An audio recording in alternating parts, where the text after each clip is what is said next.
শুভ সকাল। আপনারা সবাই কেমন আছেন? আশা করি ভালো আছেন। আমিও খুব ভালো আছি। আর আজকে হচ্ছে শুক্রবার দিন দেখুন আমার ফুল গাছে কত ফুল হয়েছে।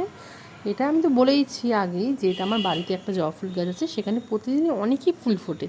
তা আজকেও রীতিমতন প্রতিদিনের মতন আজকেও অনেক ফুল ফুটেছে। তা সেটাই আপনাদের দেখাচ্ছি, দেখুন কত ফুল ফুটেছে। আর আমি রোজই এই বাড়ির জবা ফুল দিয়েই পুজো দিই। দেখুন আজকে ফুলগুলো তুলতে আসলাম, দেখলাম এত সুন্দর সুন্দর ফুল হয়েছে, তাই আজকেও একটু ভিডিও করে নিলাম। তা তোমাদের যদি এই ভিডিওটা ভালো লাগে অবশ্যই একটা কমেন্ট করে দিও, লাইক কমেন্ট শেয়ার আর সাবস্ক্রাইব করে দিও আমার চ্যানেলটা। তা দেখো ফুলগুলো কি সুন্দর লাল টকটকে। তা তোমাদের কার কার বাড়ি এরকম জবা ফুল গাছ আছে অবশ্যই কিন্তু কমেন্ট করে জানিও। তা চলো আমি ফুলগুলোকে তুলে নিই, তারপরে হচ্ছে পুজো দিয়ে নেব। সকাল সকাল সব কাজ বাজ করে স্নান টান করে এবার আমি ফুল তুলছি, ফুল তোলার পরে আমি কাজ করব।